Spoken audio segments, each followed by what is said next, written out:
So first thing first, assuming you have already removed the plastic cover on the top, which I have done before during my unplugged performance spring installation video. Once the cover is removed, you're gonna get to the 3 13mm strut tower nut. There's 3 of them. You're gonna need a 13mm deep and thin wall socket because the outer diameter of the regular socket will not clear the strut top housing.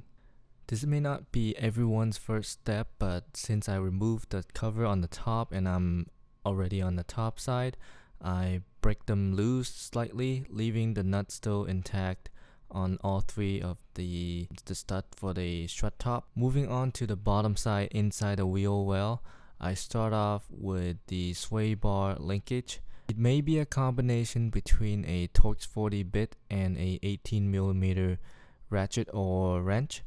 And by saying maybe, because for removal you may not need a Torx 40. For removal, I was able to use just the 18mm socket, but if it gets stuck, you have to use a Torx 40 bit to hold the stud still while you use a wrench to unscrew the nut. Another thing is to make sure the whole front end is on a jack stand and lift up evenly as high on both sides, because you don't want to put any tension on the sway bar. Otherwise, you're gonna have a hard time removing the sway bar linkage, if that's even possible. Once the sway bar linkage is detached, moving to the very bottom of the strut itself with the horseshoes, where this is where all-wheel drive and rear-wheel drive difference is. The front have the axle in place, so the bottom of the strut has this horseshoes looking split, and we're gonna be removing the nut and the bolt on the very bottom here.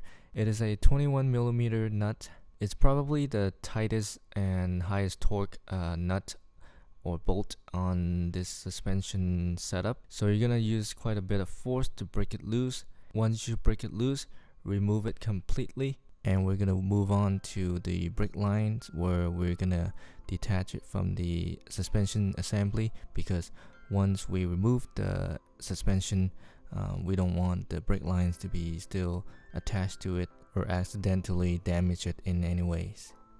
Moving on to the top, we're gonna remove the upper control arm mount. Unfortunately, I don't have a close-up photo of the wrench that I was using, but I think is a 15mm. Once the nut is removed, you're gonna push the pin down to align with the bolt, while you push the bolt off to the side and remove it completely. Once the upper control arm mount is removed, if you haven't already removed the top 3 13mm nuts for the strut top, go ahead and do that now, because your strut is now ready to be completely removed from the car. The way I did it was to push the lower control arm as low as possible to make room for the strut top to clear and slide out from the top. Next, you're gonna need a spring compressor. I rent one from AutoZone. I pay up front, and then when I return the tool, they'll return my money, so it's basically free. Working with a spring compressor, you want to be really careful. You want to compress the spring equally. Make sure you don't expand the spring compressor too much, because once the spring is removed from the strut, the spring is gonna decompress, and you want to leave enough travel distance for the spring compressor to allow the spring to decompress, or else your spring compressor will be maxed out, yet the spring is still under tension and your spring compressor will be stuck on the spring. Once the spring is compressed enough that it's no longer pushing against the top mount, I lay it on the ground and use a electric impact with a 17mm socket to remove the top nut. All the work that we just did was mainly because we have to reuse the top mount from the factory suspension, but that marks the end of the removal for the front suspension. We can now begin to assemble the mountain pass coilover kit. The first piece should be the aluminum lock ring, which should already be on the strut housing. Second piece is the aluminum adapter for the smaller spring, with the taller end face up. Next goes the smaller spring.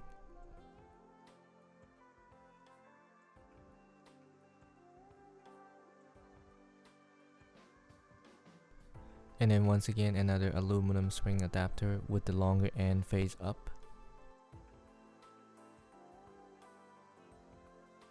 And then the main spring. After the main spring, there is a Teflon shim which we missed during the installation, but according to Mountain Pass, it is only required if you experience any noise issue with the suspension. Next, we're gonna put on the flat rubber isolator provided by Mountain Pass, followed by the OEM top mount which we just removed from the OEM suspension. Stand up and push down on the top mount until the stud on the strut is exposed, and then using the two brand new 17mm nut to lock it down. Do not use any impact tool or over tighten.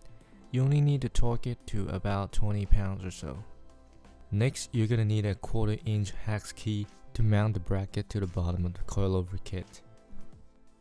Line up the opening cutout on the bracket with the little pin on the bottom of the coilover. Tighten it up with a 1/4 inch hex key and a E18 socket. And now your front suspension setup is ready to be reassembled.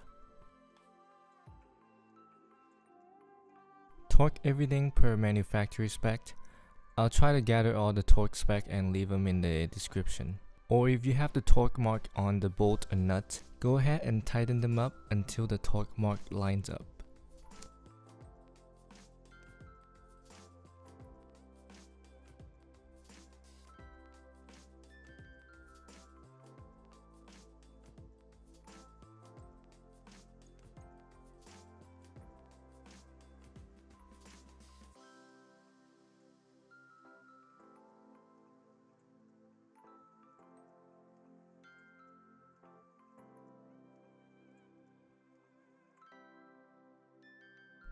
Once everything is tightened up, go ahead and use the spanner wrench provided to adjust the ride height to your desire. However, you might have to go back and readjust the ride height in a couple days because once the springs settle, your car will likely sit lower than how you had it.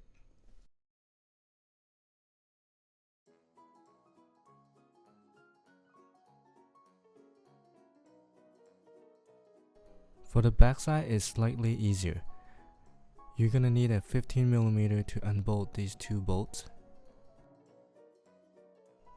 After that, you're gonna need a 21mm to remove the bolts for the lower control arm connection. Notice there's a torque mark. Use this torque mark when you install the bolts to ensure you have the right torque. To get to the other 21mm bolt, you'll first have to remove the under tray with a 10mm socket.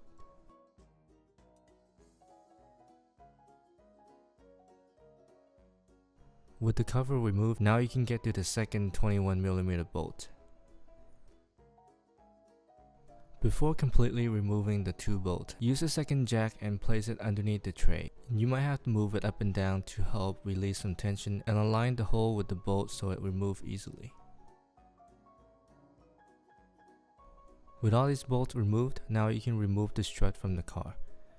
Tilt it and angle it so it will clear the fender and out from the car. And if you have the camber and toe arms, this is time to install it. It is 19mm, just simply unbolt both ends of each arm and torque it using the torque mark.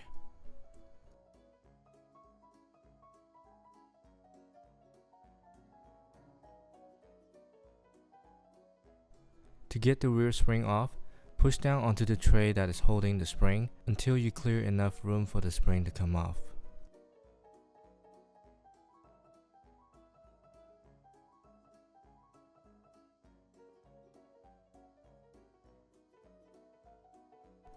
And since we're gonna reuse the top from the rear strut, we gotta remove this 17mm nuts on the top. I used an electrical impact gun to break it loose, but it was free spinning on the strut, so I couldn't remove it completely. So I ended up using a plier and clamped down onto the 17mm socket and using a hex key to hold the strut from spinning. Then I can turn the socket and remove the nuts completely.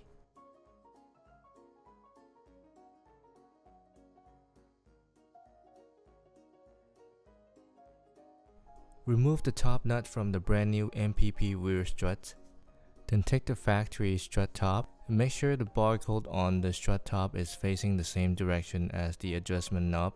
That way when you install the strut back onto the car, the adjustment knob is facing the outside.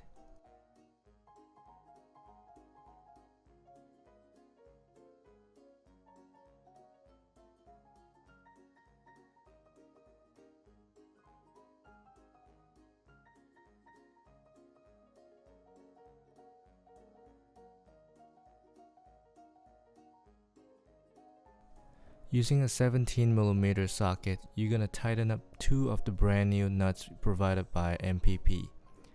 Torque them one at a time at 15 foot-pound.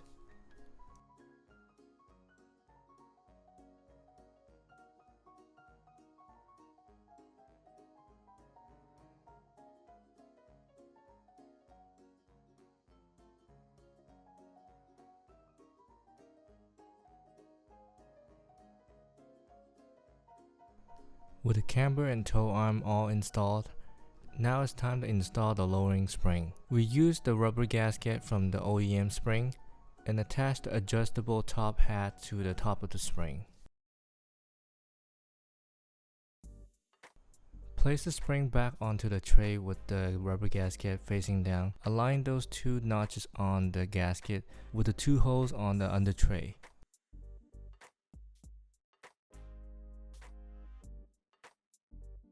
And finally, we installed a MPP strut.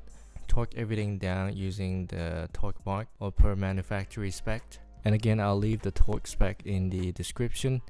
And finally, adjust your ride height just like you did for the front, and you're done. If you make it this far, thank you for watching. And once again, this is a instructional purpose video, so nothing fancy. I recorded everything with my phone.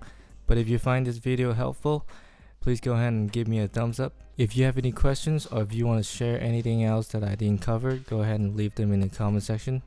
Subscribe to my channel if you haven't already. I know this is a long overdue upload for this channel. I've been extremely busy, but I do have some other stuff recorded that I have to edit, and I'll be uploading them as I get through. But until then, I'll see you guys in the next video. Thank you.